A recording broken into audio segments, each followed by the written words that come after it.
Coaching for behavioral change. I now like to share the steps in my behavioral coaching process and hopefully teach you how to use this process yourself.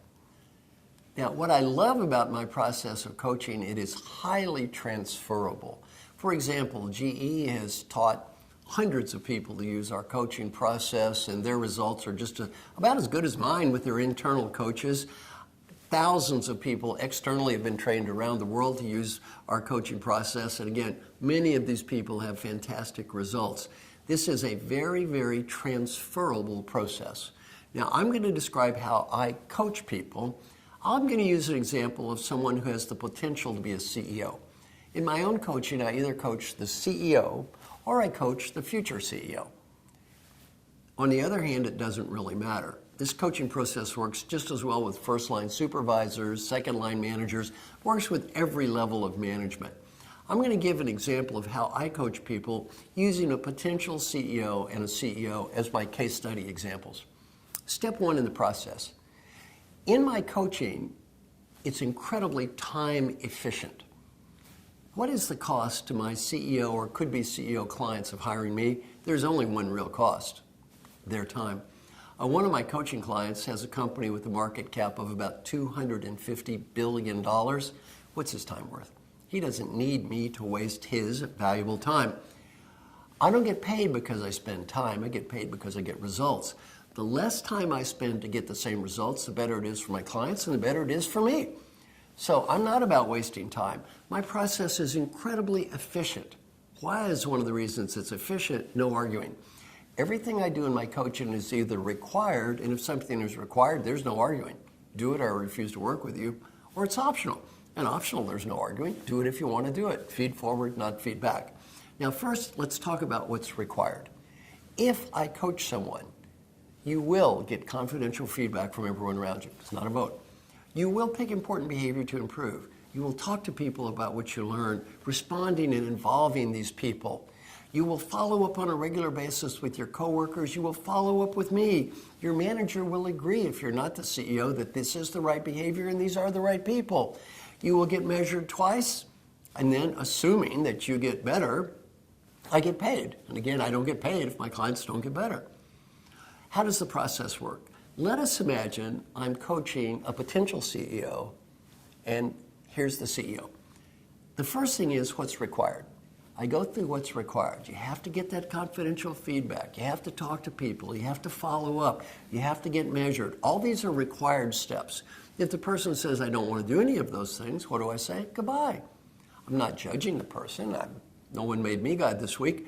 On the other hand, since I don't get paid if they don't get better, I have a very low tolerance for wasting my time. Well, let's say the person says, yes, I want to do it. Now I bring in the CEO. And the person and their manager both have to agree, yes, this is a good process. Then the next step is the potential CEO and the CEO have to agree who are the key stakeholders. Now these typically would be peers, direct reports, manager, perhaps board members. I don't tell them who the stakeholders are. They tell me who the stakeholders are. So we reach an agreement, who are the key stakeholders? And my average client has about 18 key stakeholders. Nothing magic about 18. The least I've ever had is 8. The most I've ever had is 40. 18 is about the average amount. Then the next step is, once the stakeholders have been identified, I interview each of the key stakeholders and I ask them some questions. Question number one, what is this person doing well? And I write down the positives. Question number two, what does this person need to change? What suggestions? Then number three, imagine you were this person's mentor, coach, or advisor on any topic, large to small. What advice would you have for this person? Well, I write a report. And as you can see, here's an example of what some of these comments might look like. The reports are very straightforward, and some might say very hard to hear sometimes. Well, I write the report, and you can't tell who said what. Then after writing the report, I go talk to my coaching client, and I say, Mr. Potential CEO, here's who I talked to, here's what you're seeing as doing well, here's what you are seeing as needing to do better. What do you think? The person says, yes, I feel good about this and this and this, and I want to get better at this and this. Next step, bring in the CEO. The CEO says, yes, I agree, this person is doing a good job here and here, needs to get better here and here. Then I ask the CEO a classic question. If this person gets better significantly at these behaviors, as judged by these people, is it worth this much money? Yes or no? If the answer is no, don't hire me. The answer is yes, you can't lose. The person gets better, pay me. The person doesn't get better, it's all free.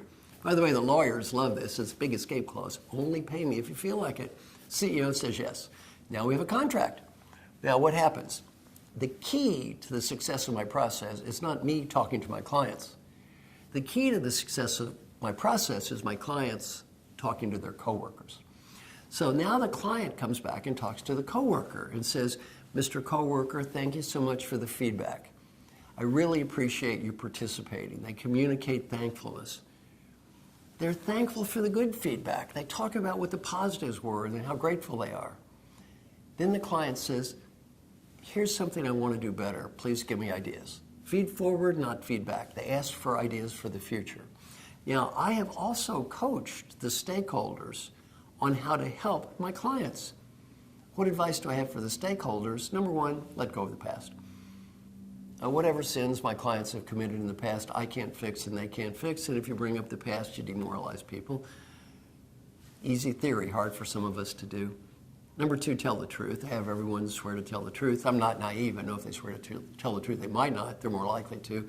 Number three, be positive and supportive, not cynical or sarcastic. And then number four, I say to the stakeholders, you pick something to do better too.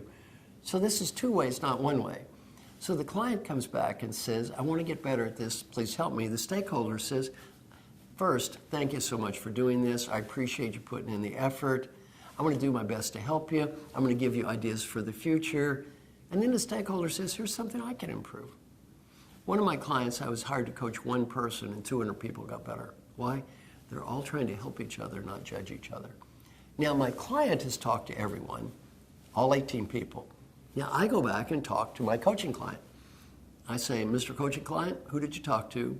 What did you learn? What are you going to do about it?